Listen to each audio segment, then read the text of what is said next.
this particular type is just a drastic situation. They're not always that drastic.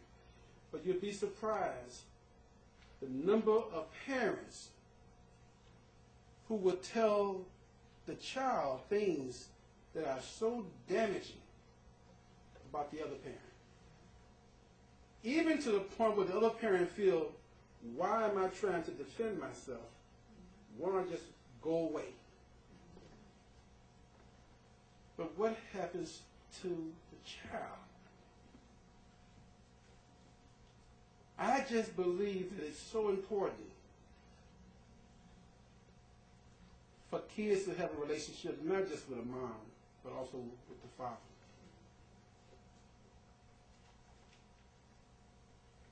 I hear people say all the time that a young man needs a father in his life. How can he learn to be a man if he doesn't see a man? How can he know how to act or how to respect women if only thing that he has to give him an image of a man is what he sees on television? And God forbid that in most cases. Or what he sees the rap stars talking about. I just believe, and there has been times when I have seen it worse, where I give a father, when mother comes to my court and said the kid's out of control, I can't do anything with the kid. I said, fine, let's continue the case. I instruct my public defender or my state's attorney, bring the father in. You know, mom's had the kid for 15 years, maybe it's his time now. And you'll be surprised the number of fathers who step up to the plate when given the opportunity to play a part in their kids' lives. The only thing that I say to the fathers is that, understand, he ain't going to be perfect. You got a kid who has some problems.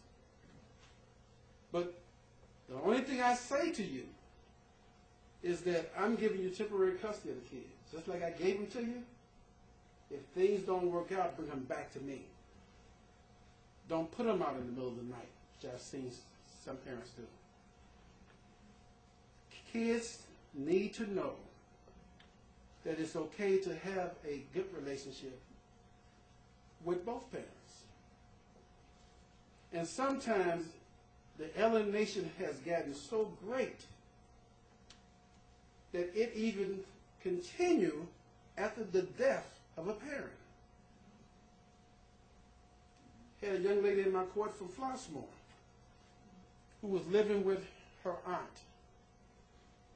Father came into court and he wanted the child to go live with him. Educated man, good job. And after doing some home studies and some counseling, we decided, well, let's give it a try. Maybe they can establish a relationship, a father-daughter relationship. Worst mistake I ever made. It came back in 3 weeks. The young lady tried to kill her father. It was just so happened that his wife, or her stepmother, woke up while she was standing over her father with an axe. Now, I don't look, there's nothing in this man's background that this child can say she knew about other than the fact of what her mother, her grandmother, and her aunts had told her about him.